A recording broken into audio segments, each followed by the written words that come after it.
prize ceremony and to the Lionel Gelber Laureate Lecture, both of which take place at the same time. At a brief board meeting just before we started this evening, this is the 21st year of the Lionel Gelber Prize. It's quite remarkable because I remember when it started. I'm not supposed to say that in public.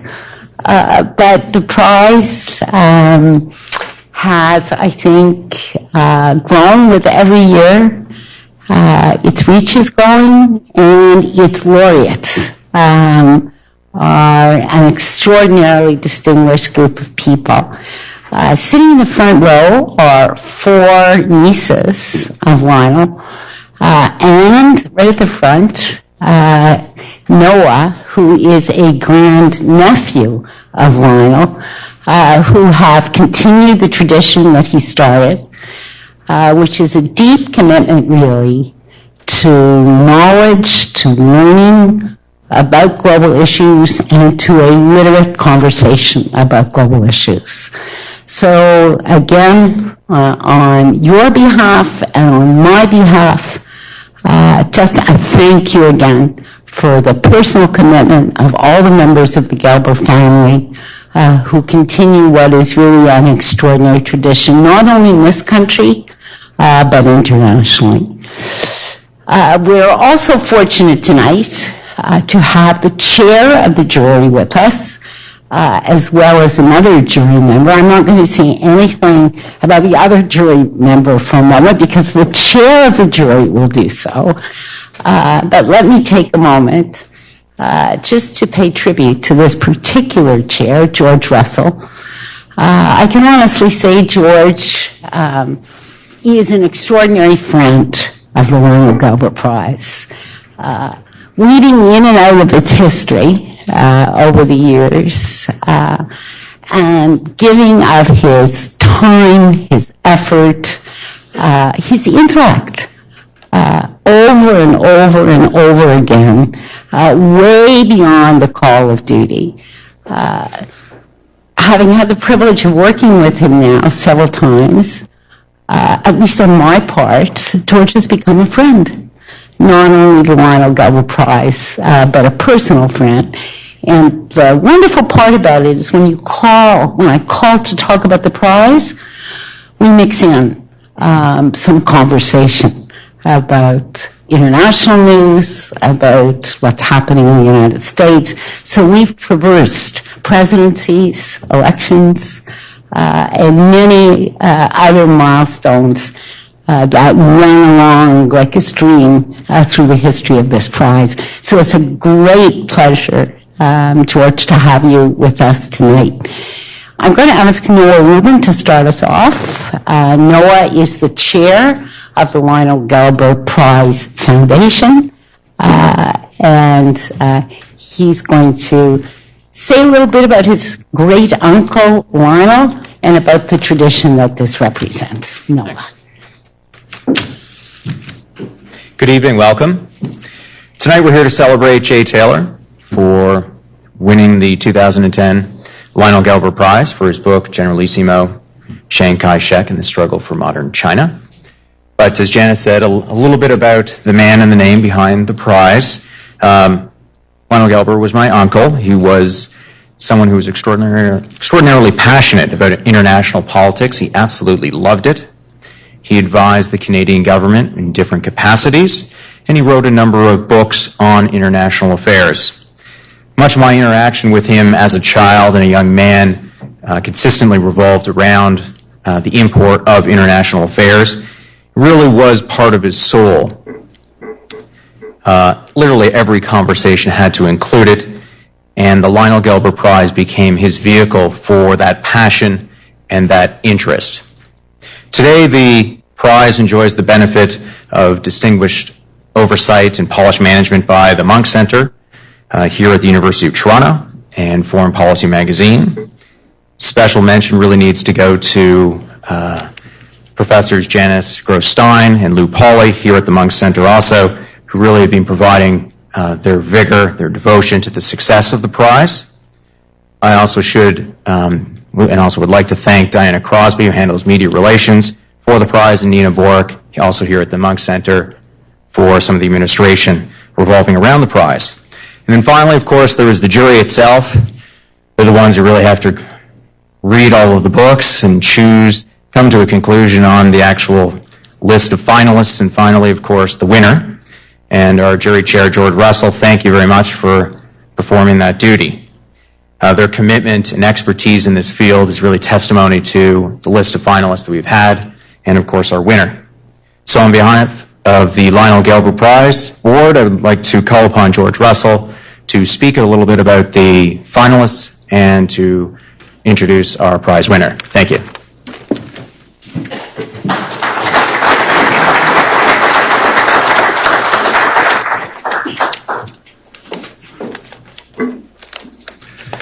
Thank you very much, in particular, Janice. Usually you have to die to be treated so well. I've had the great privilege to chair the jury for the Lionel Gelber Prize 3 times. And, well, I'd like to say a great deal more than I will about my own sagacity. The real fact of the matter is that the principal and most important responsibility of the chair of the jury is to pick the jurors. And this year, I think we have a set of jurors who are as much of a credit to the prize as the prize winner himself is. And I just briefly wanted to tell you a small bit about the jury. The 4 other members of the jury, aside from myself. Peter Kahn was currently an adjunct professor at Columbia University School of Journalism, was for 15 years the chairman and CEO of Dow Jones and Company before Mr. Rupert Murdoch swallowed it for lunch.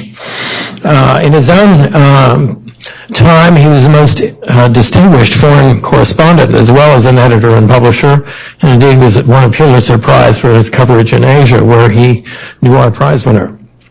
Walter Russell Mead, who is a repeat offender on the jury, is the Henry Kissinger Senior Fellow for U.S. Foreign Policy at the Council on Foreign Relations, and one of the United States' leading experts on American foreign policy. He's also a Gelber Prize winner in 2002 for his book Special Providence. He's currently working on another book on American cultural and political support for Israel. When he's not at the Council on Foreign Relations, he's at Yale University as the Brady Johnson Distinguished Fellow in Grand Strategy, and he teaches a course with John Gaddis on strategy. Amity Schlaze is a senior fellow in economic history at the Council on Foreign Relations, but more importantly to a vast number of people in the United States. She's a syndicated columnist for Bloomberg News and a senior columnist for Forbes magazine, and teaches at New York Stern School of Business at New York University. She's worked for the Wall Street Journal and many other publications, and her book on the Great Depression, The Forgotten Man, A New History of the Great Depression, was a bestseller for an economic history book in 2007. She's also a juror and a counselor to the Bastiat Prize for Economic Journalism, which is another international award. It gives me great pleasure to direct you to the furthest corner of the back of the room, where Mark Starovich, who I think of as the most distinguished Canadian journalist of my generation. That's a bit painful to admit, but it is also the truth, is hiding back there. Mark is the executive director of the documentary program for the Canadian Broadcasting Corporation. But over the years, he's been one of the most innovative journalists that the country has ever seen. He created Sunday Morning on radio. He produced As It Happens. He was the executive producer and the lead producer for The Journal for many years. And most importantly for all of us, he was the executive producer and driving force behind Canada, A People's History, which I hope is in every classroom in the country. And he's a member of the Order of Canada, and he's working on another history on the history of World War II. But I must tell you that personally, Mark gained almost all of his stature in my eyes when he was the most annoying gadfly in the history of McGill University as the editor of the McGill Daily. That's your jury. Let me tell you a small bit.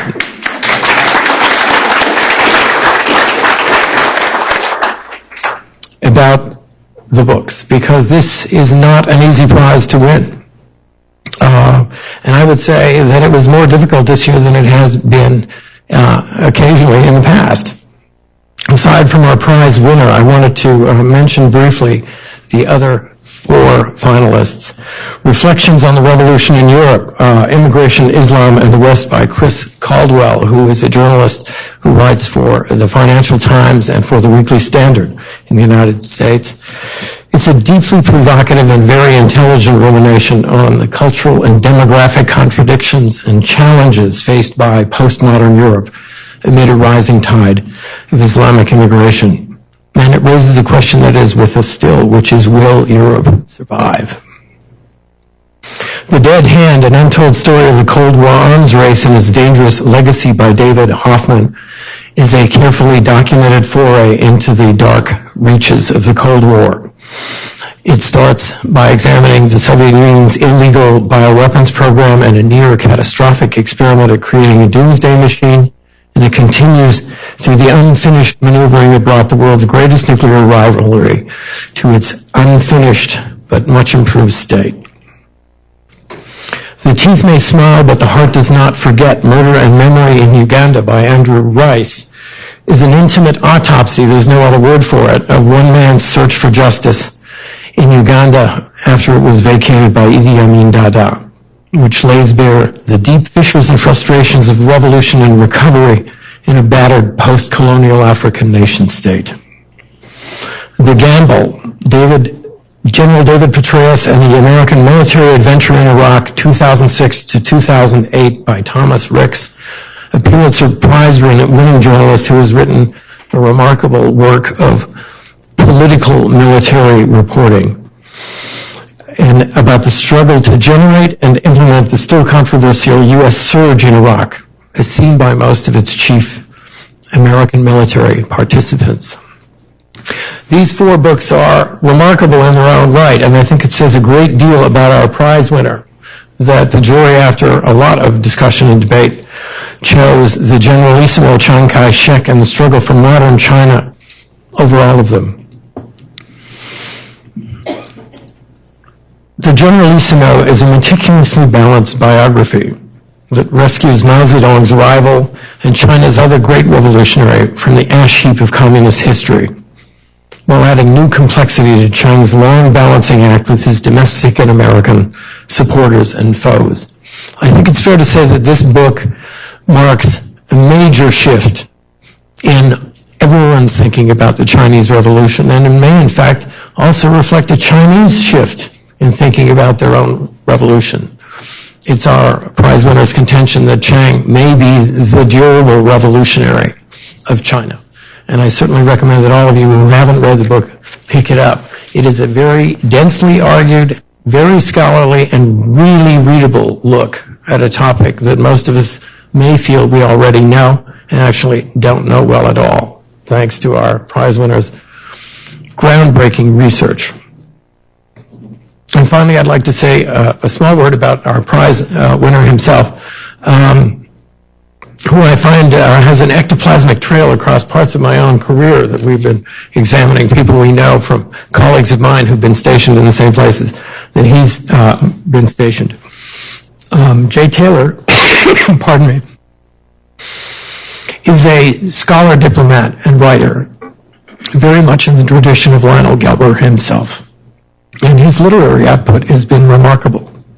In addition to this book, he wrote The Generalissimo's Son, a book about, I must apologize for this, a book about Chiang Ching-kuo, who is Chiang Kai-shek's son, who actually ushered democracy into the Republic of China. Thank you. He wrote The Dragon and the Wild Goose, a comparison of Indian and Chinese societies and cultures. And he has written a book called China and Southeast Asia. This, by the way, was not his day job.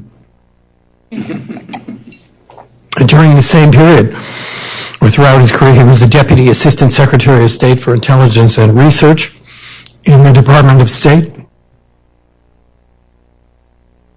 He was head of the Division of Analysis. He's been Chief of Mission of the U.S. Interest Section in Havana. He was in South Africa at the time of the transition to majority government. In fact, Jay has been almost everywhere when you read his biography. The only place he doesn't list on his biography is his birthplace, Little Rock, Arkansas, which I had to drag out of him before this meeting. He's currently a research associate at the Fairbanks Center for Chinese Studies at Harvard University. On top of all of those things, he's been a military pilot. He seems to be an inveterate risk-taker who lists his travels as including going across the South China Sea with one person in a catamaran, going down rapids by raft, skydiving over Long Island. The section on his travels and the weirdness of his travels is actually longer than his intellectual resume. And my favorite, which is that he once rode to Confucius' hometown by road bike, back when I think that was probably a little more difficult to do. Ladies and gentlemen, we are in the presence of a remarkable man who's written a remarkable book, and I hope that you will welcome Jay Taylor.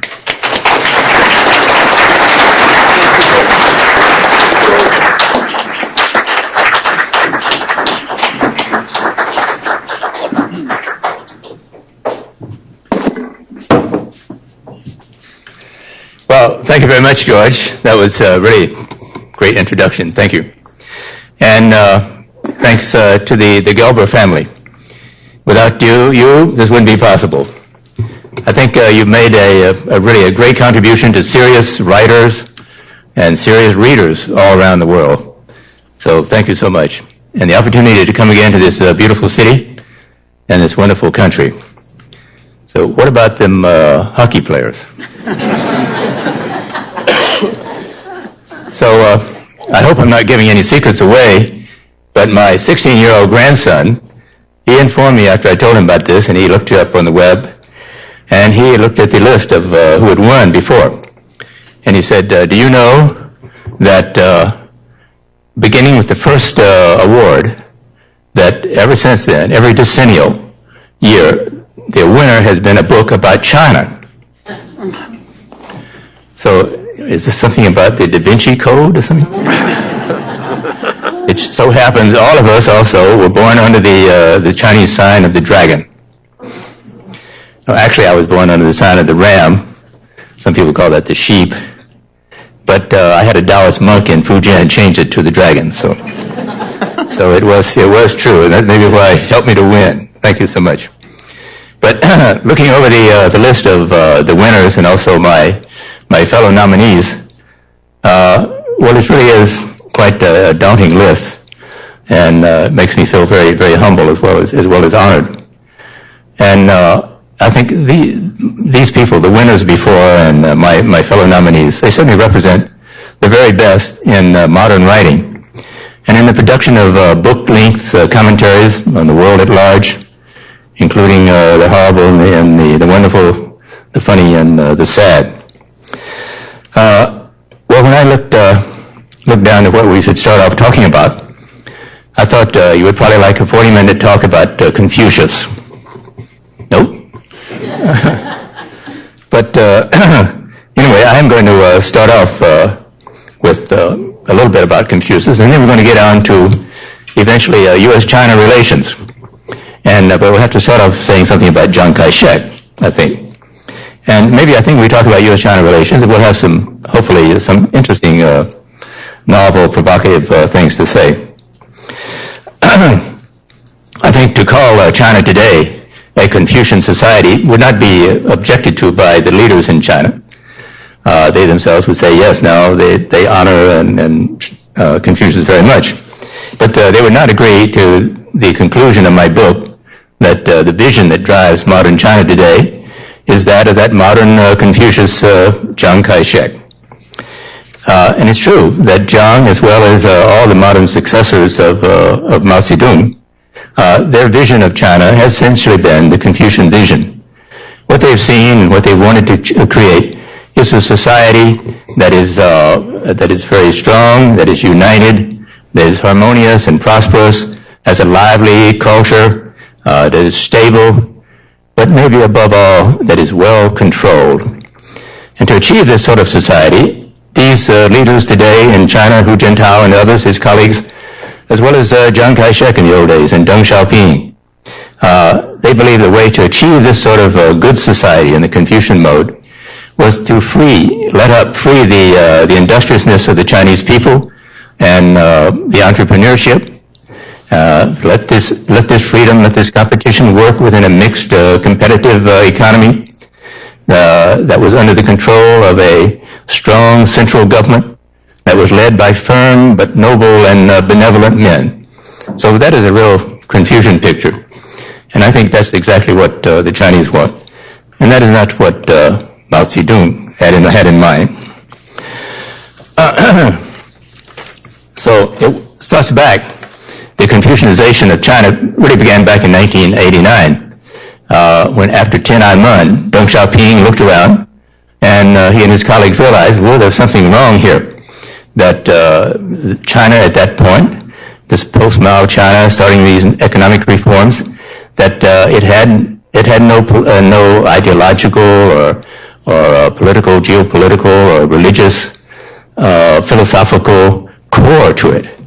It was one thing to say that China was now producing this very efficient model of economic growth, but there was nothing very inspiring about it. And so Deng Xiaoping decided that what they needed was a moral and an ethical core to China, to add that to their success economically that they were beginning to have. And so what did he do? He immediately decided that the Chinese Communist Party would call for a celebration of the birthday of Confucius. The first such celebration since the revolution succeeded, since the People's Republic was formed. Well, and very shortly, it became apparent, only after a few years, it became apparent more and more that Confucianism was to be the third leg in a three-legged stool that supported and was the foundation of the rule of the Chinese Communist Party and of their monopoly of power and their monopoly of truth. The other two legs were nationalism, Chinese nationalism, and continued affluence and or prosperity. So, what does all this reincarnation of Mr. Confucius, what does that mean? Tell us about China's relations in the world today, its foreign affairs, and particularly about the United States. Does it mean that China in any way is really going to be persuaded to advance in the direction of what would call a stable stakeholder or a reasonable stakeholder in the world community today? This Confucianization since Deng has involved both the teaching of Confucius in Chinese schools. There's even schools called the Confucius Schools, a university, a Confucius University. There's journals about Confucianism. But perhaps most intriguing, most related to our interest in foreign affairs, was that Hu Jintao, a few years ago, began to talk about the concept of the Great Harmony, the Confucian concept of the Great Harmony, as being the core of the Chinese new foreign policy. That is, the soft power that China had in the world that would essentially lead China into the forefront of world countries, not only economically, but politically, psychologically, philosophically, what have you. The Great Harmony, Hu Jintao explained, that what this means is non-interference in internal affairs, primarily. And it meant multilateralism, equality, mutual benefit, cooperation. But also, and most interestingly, he said, it meant the UN, the United Nations, irreplaceable role in international cooperation to ensure global security. Well, that was a big jump for the Chinese Communist Party. They had, up until recently, opposed UN peacekeeping missions. But now they're involved in something like 14 peacekeeping missions. They have more troops in these missions than any other country. Something like 4,000 Chinese troops. But we wanted to talk about some examples of China's how it might relate today, looking at China to deal with some of the hard issues. But we won't spend too much time about that since we want to move on to the United States. But I think it's worth saying that essentially if you look at some of the really tough issues like North Korea, Iran, and let's say global warming, what happened at Copenhagen, I think we can see that China is concerned primarily with continuing its economic growth, that it wants to avoid trying to take the lead, exposing itself to any sort of risk or high cost or commitment. And the idea of Confucianism and harmony, that comes in second if it's going to be costly to them, particularly if it's going to cost them in terms of their economic growth. And we can see this primarily, I think, most interestingly, in connection with their policies that they followed at Copenhagen. And whereas it came through here, this reflected very clearly their view, their priority that they give to keeping full throttle on this fossil-driven engine of economic growth that they've started and intend to continue. But on some other issues, let's say like North Korea, there they have been cooperating in the talks been going on almost 20 years to try to stop North Korea from having nuclear weapons.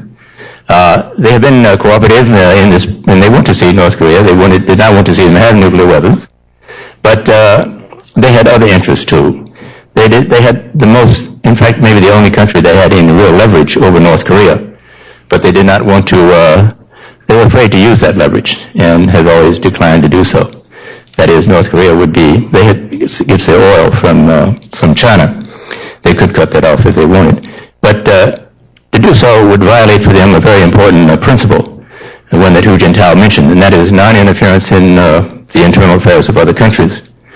And what that means essentially is non-interference in the internal affairs of other autocratic countries because of the example that was set. So North Korea is not only another authoritarian country, it is, of course, a neighbor and a long-time ally of China, going back more than 50 years. So the position is that the Chinese think they're really not worth it. They could have stopped North Korea 10 years or so ago if they were prepared really to use the leverage they had. But I think the fears of the consequences of taking that sort of action, including the breakdown of North Korea and refugees fleeing into China by the millions. Anyway, it seemed to them that these costs, that they were greater to China in the consideration what to do than having a fourth nuclear weapon, a nuclear-armed state on its borders. So it's interesting. China has now with North Korea, 4 nuclear-armed states on its borders. And interestingly, if you take it, that they have had wars with everyone except North Korea. The United States, we don't have any nuclear arms so far. And Canada, I don't think is going to happen. So we can relax about that. So on the case of Iran, it doesn't entail the same sort of package of problems for China, the same sort of complications. But here again, you see China's strong energy demands, I think, takes priority. And again, also its aversion to interfering in the affairs of authoritarian states.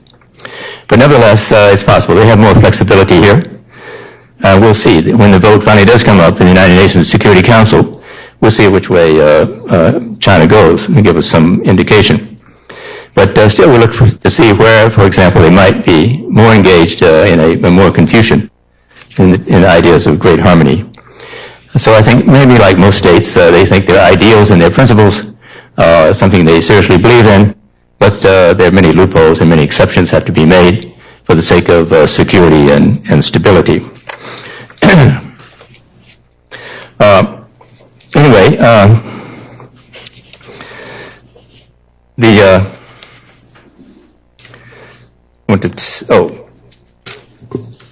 this could happen with China. Of course, could be like the dynasties for 2,000 years. They use Confucianism to justify their very authoritarian or their very really totalitarian states.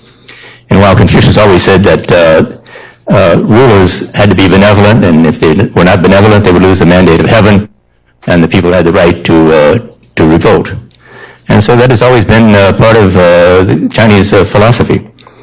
But unfortunately, or rather strangely, this only happened that emperors were overthrown every 200 or 300 years. Because the emperors always explained that Confucius would have supported them. But we all know, for example, that China is spreading Confucian institutes around the world. They have them in the United States, and they have them in Canada as well. I think, I think my own idea is that Chiang Kai-shek's, his view of Confucian, he's considered himself as, say, a modern Confucian, that his view of how really Confucianism should be applied, and these principles, and he was a good Christian as well, that these could be overcome and regularly overcome by very serious security requirements, strong national interest. Well, I think we want to talk about specifically, though, where we stand today in terms of U.S.-China relations. And I think there have been some important new realities, or maybe newly intensified realities in some cases, that have changed the dynamics of U.S.-China relations. And so we want to talk about those. Some of them are quite fascinating, and some of them don't even really most people don't seem quite to appreciate much. They're not much talked about even. One is the disappearance, is the question of Weltanschauung in America. The worldview, the concept of global politics, and particularly China and the United States. So we've had, in one case, the Weltanschauung that existed the first part of the decade, and this was the Weltanschauung of the neoconservatives. And their view, of course, their major overall doctrine was that of American global preeminence, maintained necessary by preemptive action. And, of course, they believed that, as the good Confucians would believe, that for America to maintain a Pax Americana, this was in the interest not of Americans, but of the people of the world. So when it first assumed office in the year 2001, the new Bush administration saw as a critical U.S. security goal the prevention of China's rise to a regional military parity with the United States. Even in the South China Sea, the East China Sea, the Yellow Sea, and I speak of all the 7 seas. This was stated specifically even referring to China during the campaign, the presidential election campaign, when Condoleezza Rice, who had been converted to the neoconservative view, wrote in a foreign affairs article, that obviously an article approved by Wolfowitz and Cheney and President Bush, or candidate Bush, in which he said that, and this was essentially the view about China of the neoconservatives, that China represented the major potential enemy and danger to the United States in the long term. This may be many, many decades down the road before this would happen. But nevertheless, we had to base our strategic planning and long-term thinking and procurement and so on this calculation. And thus this meant that we cannot allow, and Condoleezza Rice said this, the United States should prevent China from becoming a regional power in East Asia, in its own region. Well, after 9/11, though, then it was needed, the United States needed Chinese support in the war against terrorism. So, in effect, President Bush at that time, he turned economic or political relations and economic relations with China over to Colin Powell. So we had sort of a dual foreign policy in regard to China that went on for about 7 or 8 years.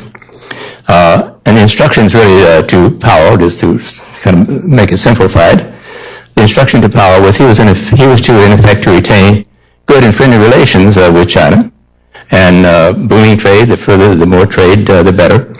And he was to try to keep the mainland Taiwan issue under control. But the Pentagon then retained long-term strategic planning over China policy. And this meant they retained the planning of the procurement of new weapons for the long-term future, on deployment, and on things like retargeting nuclear weapons. So Chinese reaction at this time, during the whole Bush administration, was really quite fascinating. It was a very restrained, cool, exemplified by Sangfroid, very, very calm and cool, They made no fuss about this. This was obviously what the grand concept, but in practice it had no immediate effect on China, and it was not proclaimed except indirectly. One could also read the National Security Doctrine of September 2002. This was the official long-term national security doctrine of President Bush and his administration. There it repeats, without naming China, it repeats the basic policy. But why did the Chinese not make a fuss about this? And in fact, I wrote an op-ed piece in early 91, this is before 9/11, and Hu Jintao was coming for a visit. And I noted this was quite fascinating. The Chinese had even heard President Bush say at some interview that the United States would do anything possible to defend Taiwan, but without saying anything about Taiwan avoiding provocation. But the Chinese reaction to that also was quite mild. And then we had the shoot down of the American patrol plane, you remember, not the shoot down, excuse me, it was the forced landing of the American plane because of a crash it had with the Chinese plane. You remember that in 2001. And the Chinese huffed and hummed a bit, but essentially they returned the plane and the crew in fairly good order. And the whole strategic planning, the whole grand idea of this grand scheme of the neoconservatives about the long-term future of U.S.-China relations, that war was a very probability. We had to plan directly for that. The Chinese were quite aware of that. But the reason that they were so calm and cool is they were following the advice that Deng Xiaoping had given them. And he told them in Taoist terms, he said, in the future, don't take the lead, do not challenge, bide your time, and do not rush things, and build for the future, and hide your resources. In other words, he was telling his successors, you have a long, long way to go in order you can hope to reach a parity with America. But to do so, you must first build for decades an economic, a scientific, and a technological basis for a new, modern China that can hope to have equal United States. This idea, I think, is still alive today, as we'll see. But now, so what has happened is that now today we have the new Obama administration, and I think there's a new consensus in the United States, unspoken really, and that is that this idea has been washed away by the tide of history.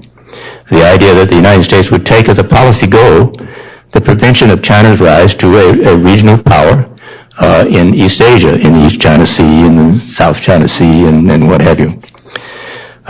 And so this new consensus recognizes that this is no longer really a realistic policy.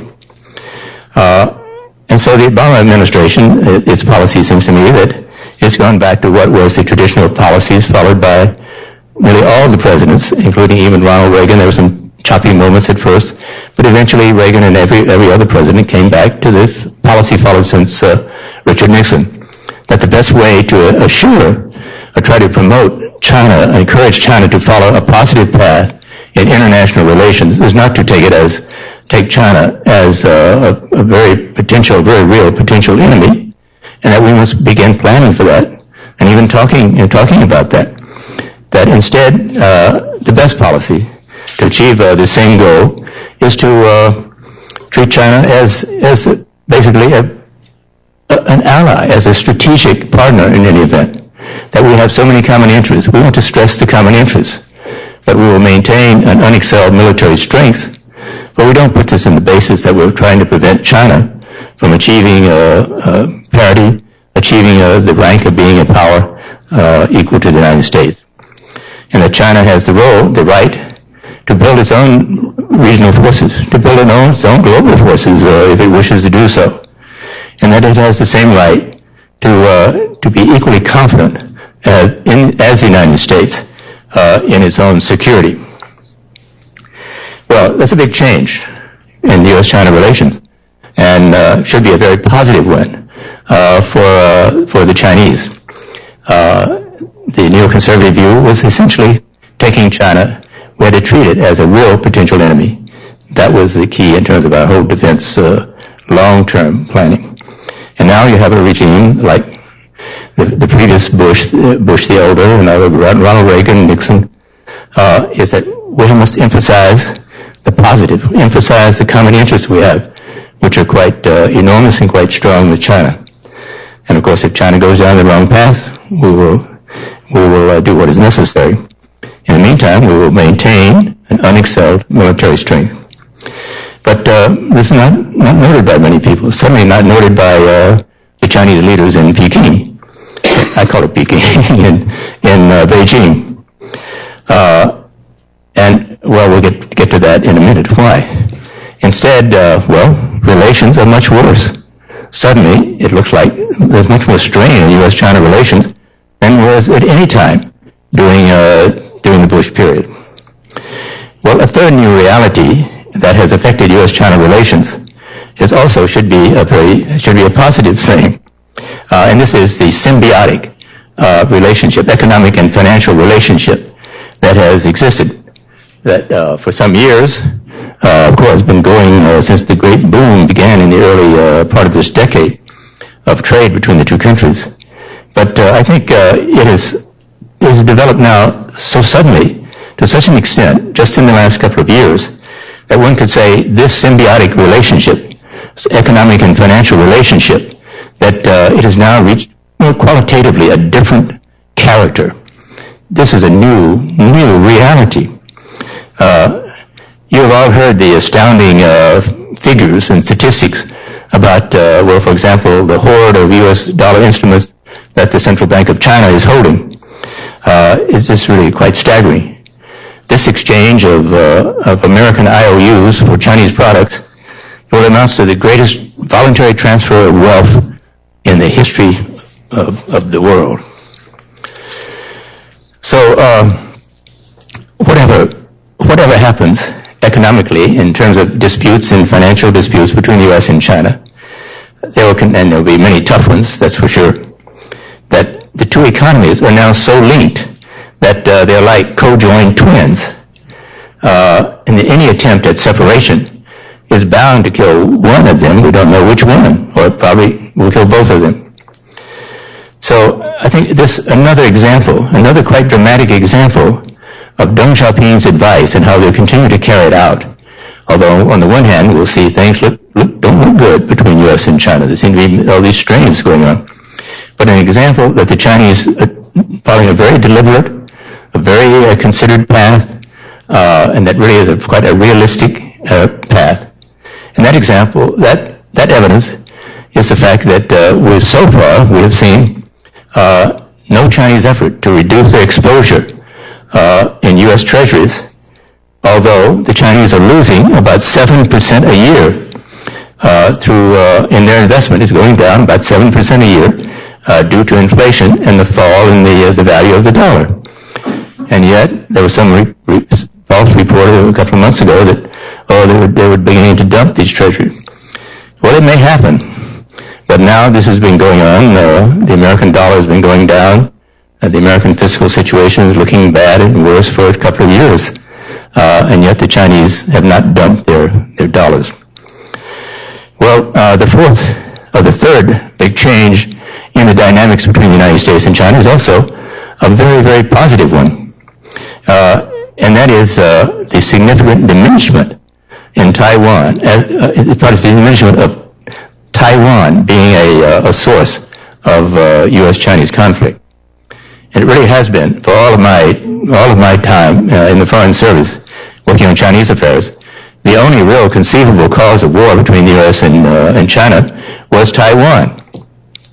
But now, that has now shrunk considerably just over the last 2 years.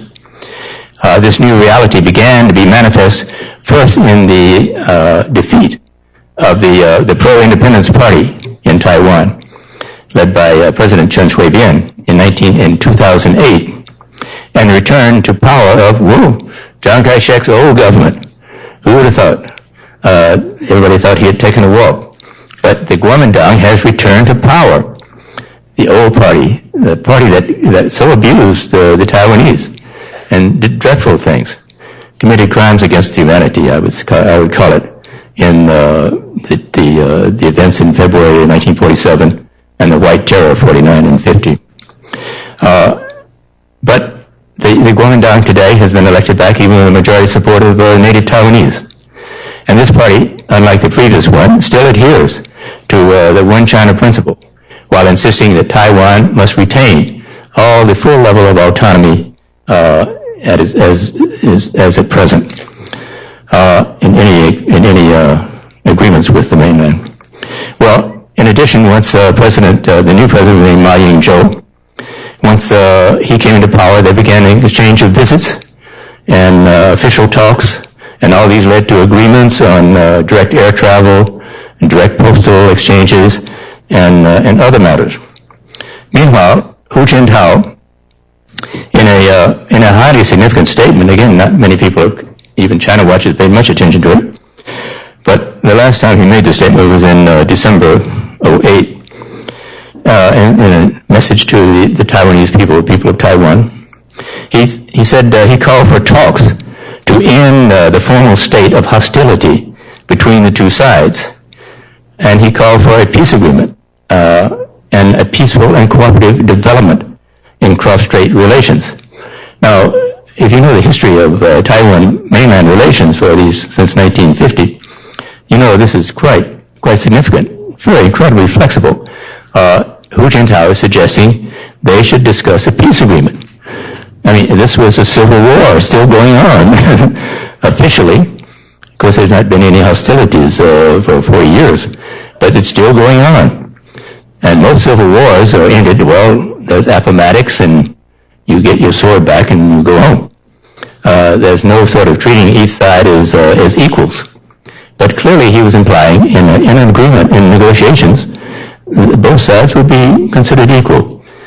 Very likely what he meant was, we won't even talk about equal or unequal. We'll just go ahead and let's get it done. And he didn't mention the word peaceful liberation. Before, when I was in China, for example, or in Taiwan, that was considered very generous and forthcoming for the Chinese to say, well, now our policy about Taiwan, and in fact, I was involved directly in the negotiations on an arms sales, the Taiwan arms sales to communicate. And they would say, well, what we can say is, we said you had to renounce the use of force. And they would say, well, what we can say is that we will do our best to try for a peaceful liberation of Taiwan. And they thought that was a big step forward. But Hu Jintao has rejected that. Anyway, this is very, very promising. But it doesn't seem to have affected what the Chinese, superficial anyway, statements about the United States and how they have presented this, the superficial aspects of what the relationship is today. So there have been many factors that have brought about what is also in Taiwan a change in public perception, a change in public attitude. And this is just, I would say, a little more than 2 years ago, before this last election was out, the idea of Taiwan independence was still considered by many Taiwanese. I would say most Taiwanese would prefer to have independence. But then, you know, most of them, or at least a plurality of them, a large plurality, say we don't want to risk having it. That, you know, we mustn't push that envelope. If a war started, like Chiang Kai-shek believed the United States would not follow through if a war started with China. There's something, part of my book, when in 1954, after the first Quemoy-Matsu crisis, anybody remember that? The first Quemoy-Matsu crisis, and Eisenhower was very upset. He thought it would almost been a nuclear war. And so he sent an admiral and a diplomat to go and talk to Chiang Kai-shek and say, try to get him. Eisenhower thought of this himself. It's sort of a loony idea if a president comes up with a grand idea and doesn't float it with anybody and just say, this is a brilliant idea. And so he sends these guys out to see Chiang Kai-shek, and they tell him the president has this idea that if you will get withdraw from Quemoy and Matsu, and so we won't have this problem. And these little islands very close up to the mainland, before they had nothing to do with Taiwan. They said, if you will withdraw, President Eisenhower will agree to a joint interdiction of Chinese shipping between Wenzhou and Swatow. and much of about half of the China coast. And he said, and thus the admiral told Chiang Kai-shek kind of a wink, and so, they'll have to fire first when we stop their ships, and that's the beginning. And he thought Chiang Kai-shek would leap at that, because most historians writing about it have thought Chiang Kai-shek wanted the U.S. to get into a war with China. But Chiang Kai-shek, without even giving a blink, he said, well, thank the president for that, but I'm sorry, I just can't do it. And he came back the next day, and he explained to them. He didn't even think about it. He just said, no, I can't do that. And it was amazing. Why would he do that? And so the next day he explained. He said, I think if we started doing that, and it seemed like a war was going to start, or if a war did start, the United States would not persist in a long war of attrition with China over this issue that you and me started. And so he said, no, thank you. So Chiang Kai-shek was pretty insightful about American policy. So I think this sort of feeling is now permeating the Taiwanese population, and that while they want independence, they realize that the only country in the whole world that might conceivably stand by them, and that had been reaffirmed during the Bush years when the Defense Department was told the objective of Taiwan is to maintain a balance of power between this island, of 28 million or so, and China of 1 billion people. Retain the balance of power between it.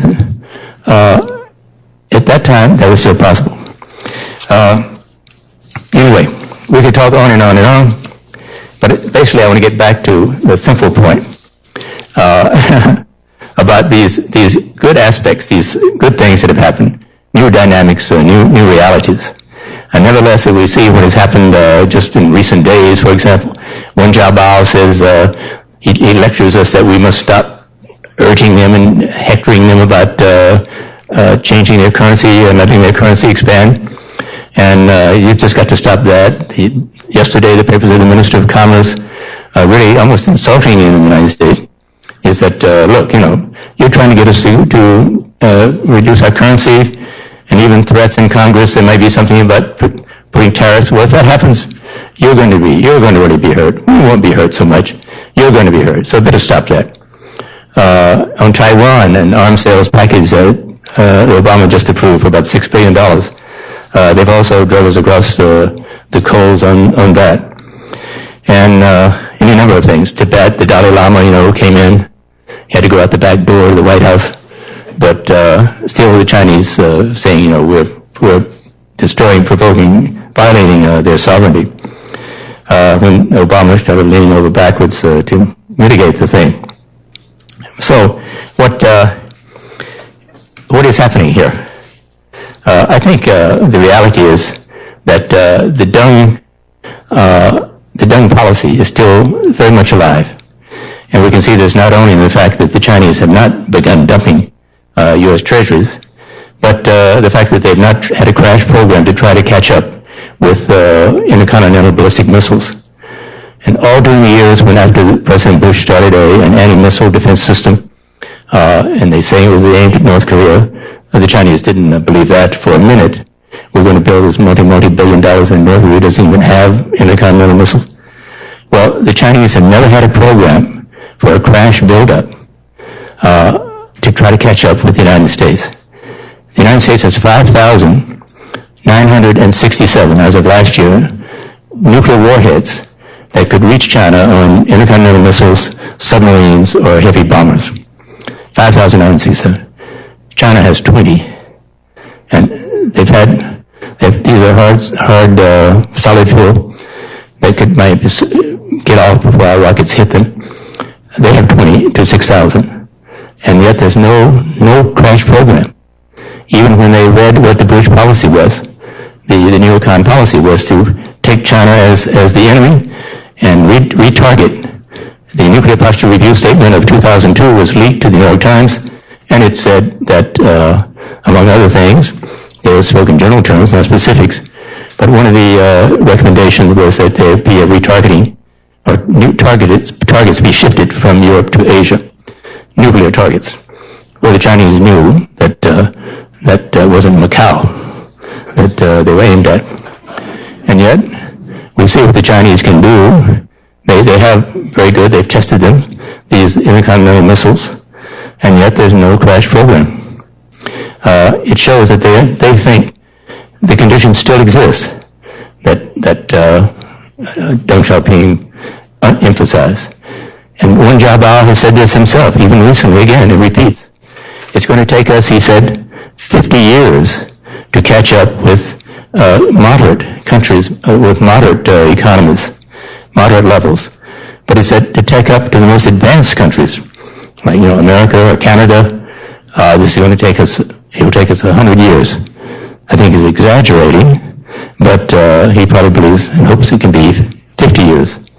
But in that time, they know that China's build-up of its economic strength, it depends upon continuation of the markets open to the West, and most particularly the United States market, its access to Western investment, most particularly American investment.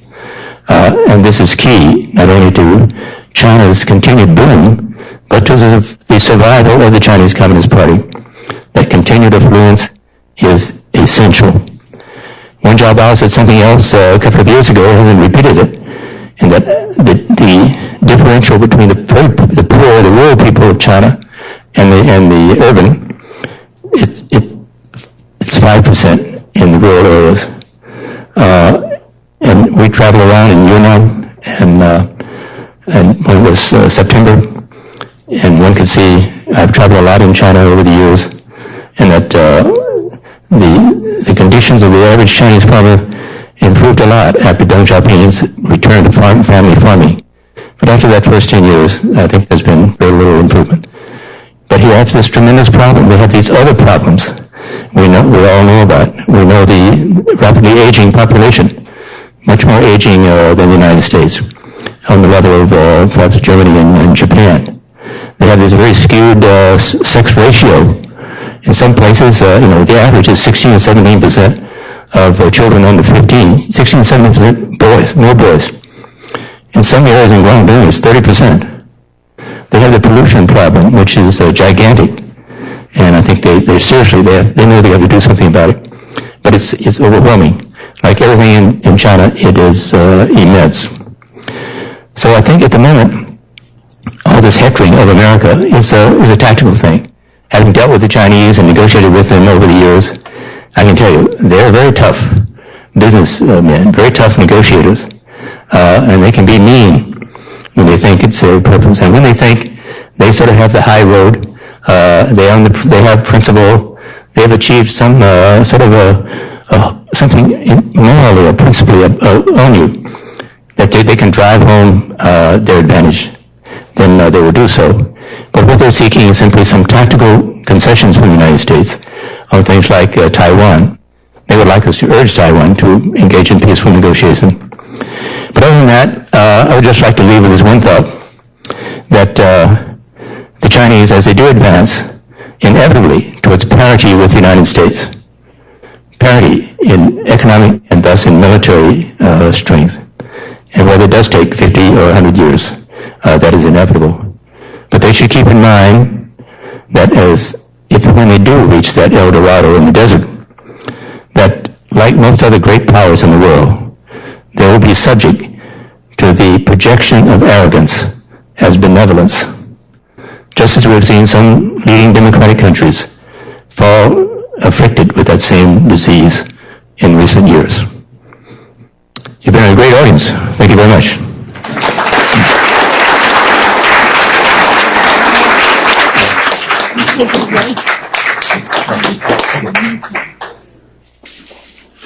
Thank you very, very much, Jay, for an absolutely fascinating talk. We have volunteers, so if you would like to ask a question, if you would just show them that you would, and they will bring you a card and a pencil, and we'll collect the card, and then we will try to ask as many questions as we have time for. I can see a sea of hands already, so our volunteers here will go around and collect the cards. What an optimistic picture of the future of Chinese and American relations at a time, as Jay says, when the temperature is actually up rather than down. Can I give the jury chair a special privilege as a vote of thanks and say, while we're collecting cards, do you have a question that you would like to ask? You deserve first question. I see. Thank you. Jay, I'm actually interested in what you were saying toward the end about the continuing rise of China and the symbiotic relationship with the United States. At the same time, there does seem to have been inside the balancing act with Korea a tendency, certainly on the part of the Chinese foreign policy establishment, to make life as uncomfortable for the Japanese as possible. And I had the impression, in fact, that one of the things that eventually acted as a brake on China's laissez-faire policy toward North Korea was the realization that at some point, the real problem would be if Japan decided to go nuclear in a real sense. And I wondered, part of that had always seemed to me to do with the simple vastness of the Chinese foreign policy bureaucracy itself. And I wondered if you had any thoughts on that. I think that's right. The Chinese were one of the reasons they did cooperate to the extent they did. And normally they were praised by my colleagues who were dealing with that issue, the North Korean weapons issue. And one of the big factors, and you're quite right, was their concern if North Korea did obtain nuclear weapons, that would perhaps inevitably push Japan to obtain them.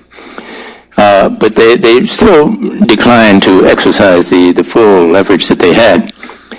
There was one time, that maybe it was in the late 90s, that they briefly turned off the oil and telling the North Koreans that the pipe had broken or something. But that signal, I think, got some attention. But like the North Koreans, they would make some concession and then eventually we'd be back to where we were.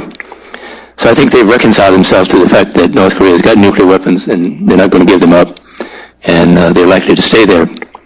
But they've been making, I think in the last couple of years, the Chinese leadership has been making an effort to try to get over some of this hostility, the bumps in the road with Japan. And part of it is, I think, this inspiration that Hu Jintao probably had, or somebody told him to come up with this idea of the Great Harmony. And that, to some extent, like everyone has a great idea, every leader, that seems idealistic mostly, that I think he gives some weight to it. And that good Japanese relations is important to China in terms of its own relations with the United States. And this is another thing I would like to mention, though, that they still retain this old fear of Japan, and hasn't been given up. And when they look at what their relationship with the United States means to them, not only is it an economic market for them, for their goods, but I think they look upon the Western military presence led by the United States in East Asia as, for the time being, still serving a positive purpose. That in maintaining a balance in East Asia and also protecting the sea lanes that are very vital to China from the Persian Gulf and the Middle East.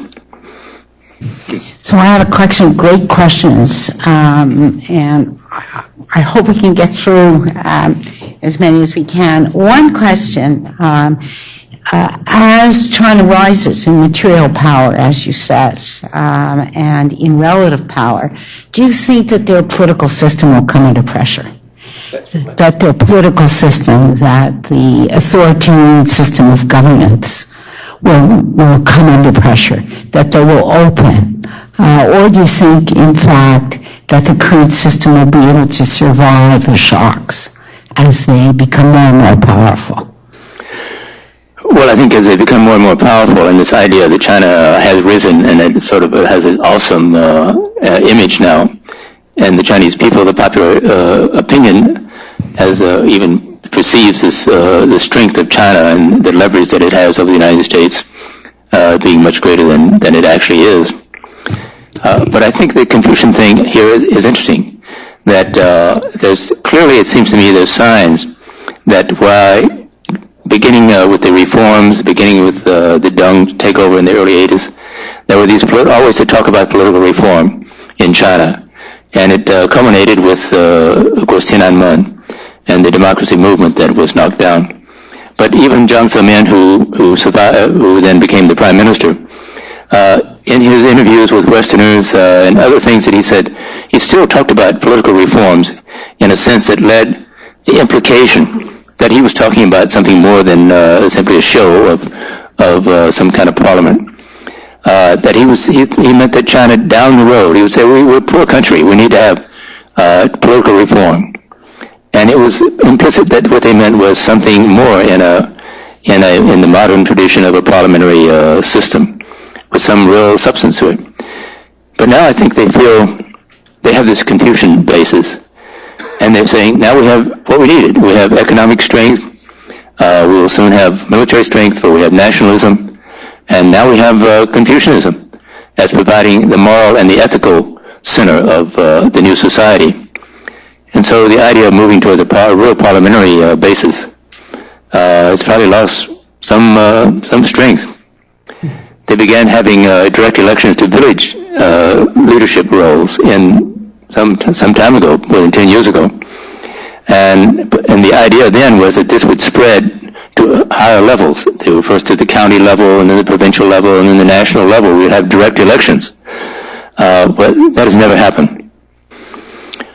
So I think the regime itself is not going to move towards any serious let popular opinion decide matters of any importance. I recognize the handwriting here. It's Brian Stewart. And Brian is asking, how strong do you think, Jay, the fear China faction is inside the current U.S. government and the current U.S. administration? In other words, does the view of the Bush administration's view of China, does that survive inside the Obama administration? No, I don't think so. As I tried to say, that this view of this grand strategy that the neoconservatives had, well, one could say, obviously well-intentioned, they thought it was the best for the world, that the United States should rule the world. And maybe they were right, but I think that attitude, that posture has lost such reality that it's just not even relevant today. That we would still maintain and say our policy is to prevent China from becoming a regional power. It's just not realistic anymore. And it just washed away with the tide. It's a very important change. And now, from everything that Obama says, he doesn't make a direct statement, and no need for him to do so, and he wouldn't do so politically, seem to be saying, oh, well, we don't worry about China anymore.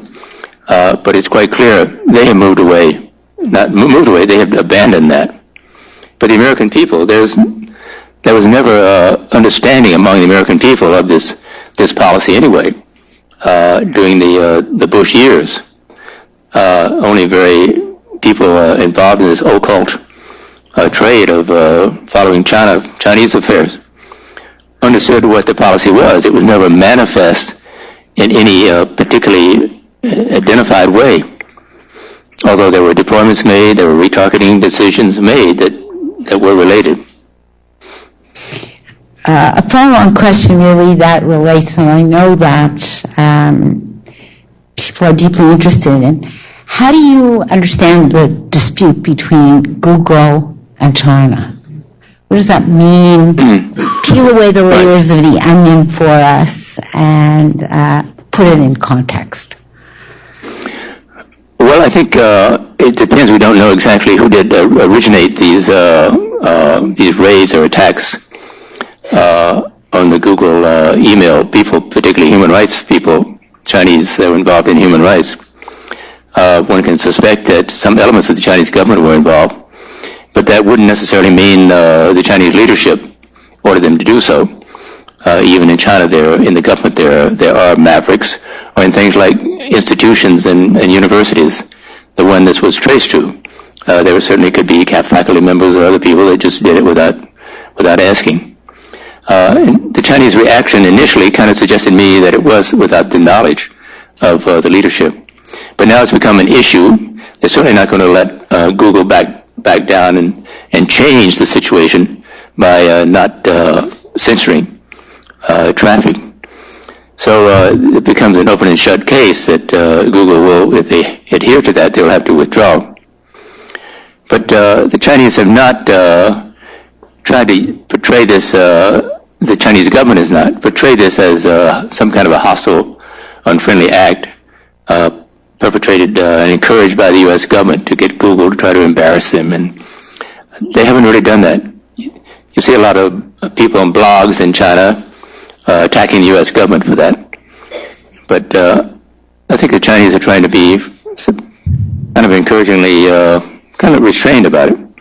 But they're going to tell Google, well, you'll have to leave if you're not going to censor.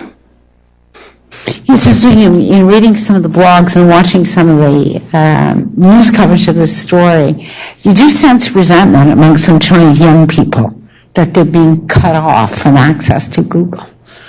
The Chinese search engine doesn't quite do it. That's what the press reports. So that there are certainly people in China. There is, in the intellectual and in the young communities in China, there are certainly people who are very liberal-minded, want to see more political reforms and more openness. So they're very disappointed, but they don't really have much clout, unfortunately. Two more questions. One on China's role in Africa. Is China the new imperial power in Africa? Is China the new imperial power in Africa? No, I don't think so. They don't want to take over Africa. They want to just assure that they have access to buying mineral resources.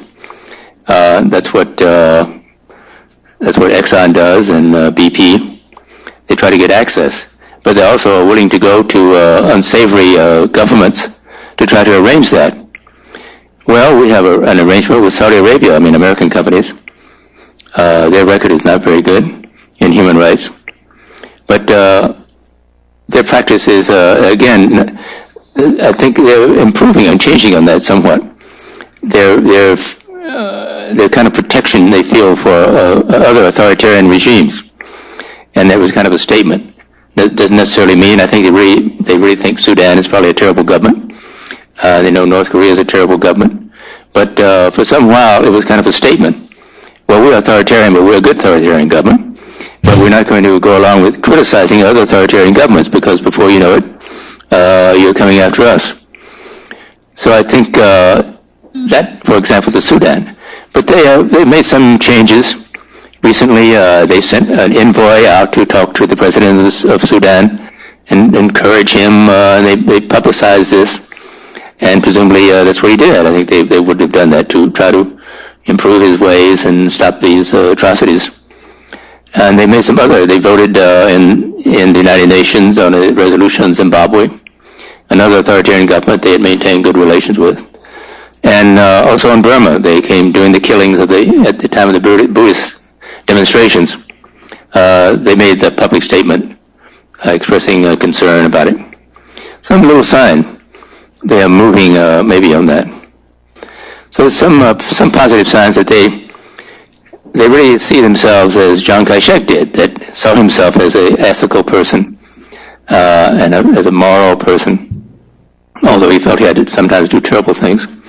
But the fact that he believed these things and he held out these principles as something he tried to adhere to, this opened up some possibilities.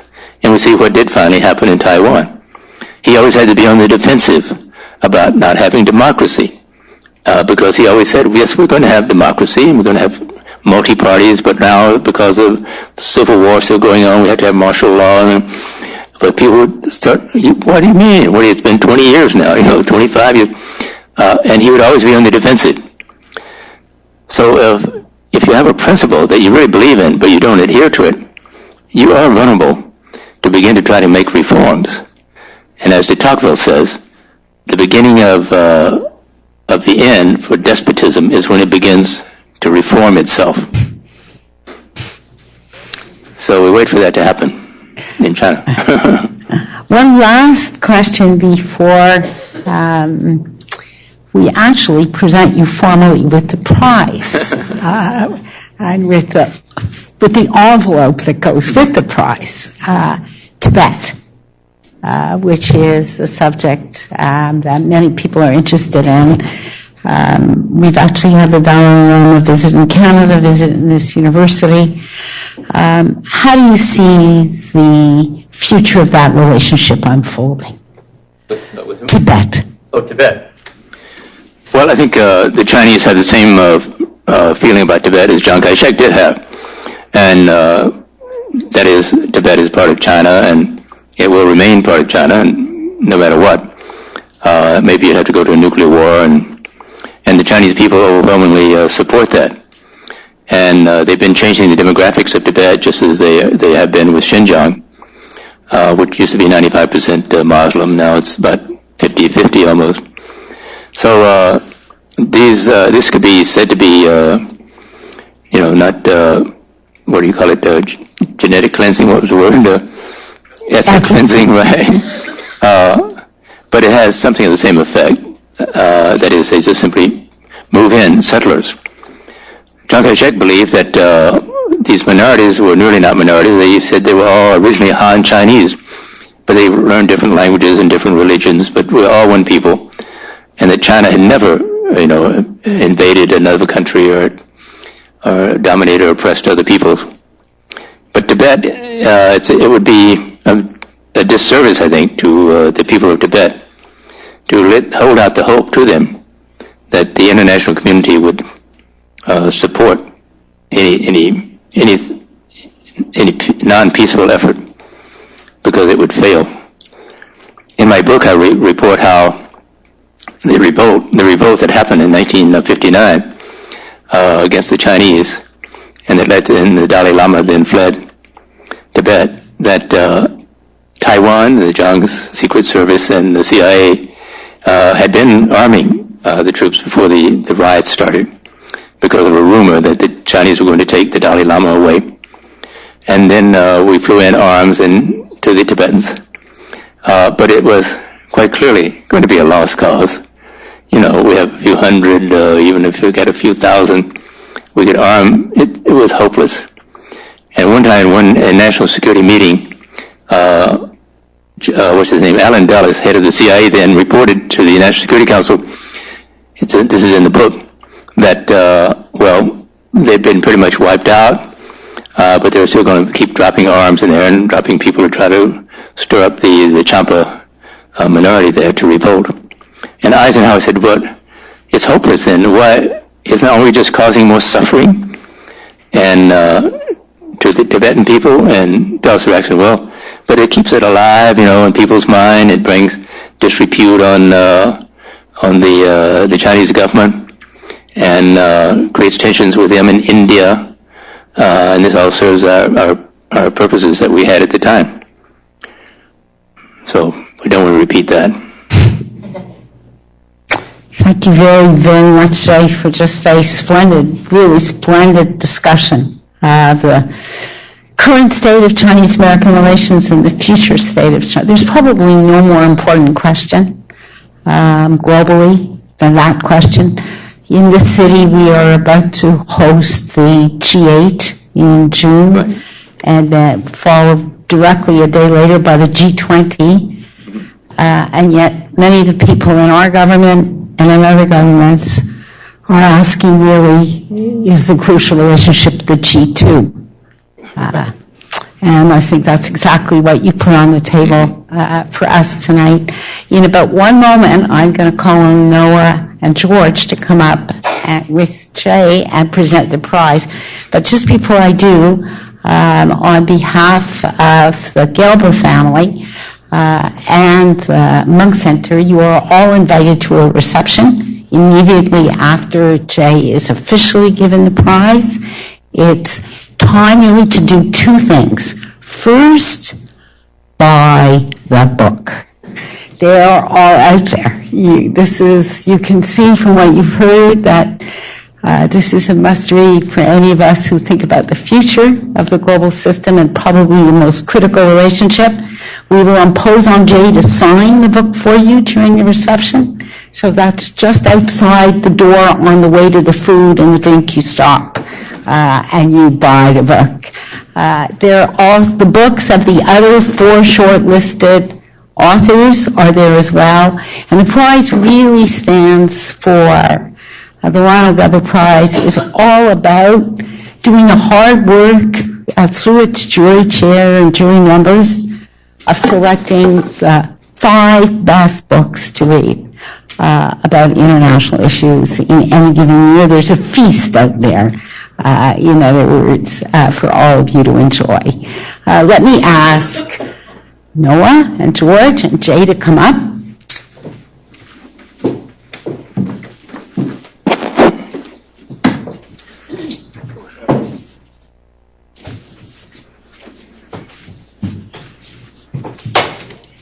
Well, congratulations again on winning the 2010 Lionel Gelber Prize. Here's the... Gosh, incredible. Amazing. Noah, thank you so much. Congratulations. Thank you. Thank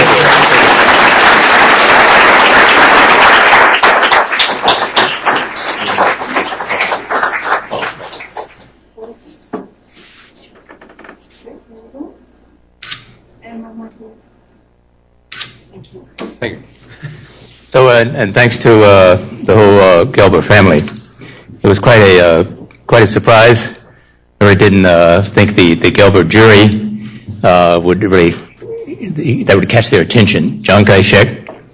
I don't know most Americans under 40. Did I tell you that? Don't know who Chiang Kai-shek is. And maybe most Canadians even don't know. So while I was still working on the book and almost finished, some young man asked me. He said, "What is the book about?" And I said that was the biography of Chiang Kai-shek. And wait a minute, I told that story. Did I tell that story? My wife was kind of looking at me. I told that story. I had another one I was going to tell. Anyway, she's heard this one before, I think. But I said it's a biography of Chiang Kai-shek, but you don't know who that is. And he said, "Oh yes, it's that Polish director, John Cusack." So, just one more. This is another story I had. That, as I said, the jury, unfortunately, they were all over 40 and had heard about Chiang Kai-shek. So it wasn't like my father, who was a lawyer, once told me. He said, "Well, when you go to court and your fate is in the hands of the jury, what you've done is you put your fate in the hands of 12 people who are not smart enough to get out of jury duty." So, thank you. Thank you. Thank you so much, Jay. Thank you so much, George. Thank you very much, Noah and the whole family. And you're all invited to join us outside.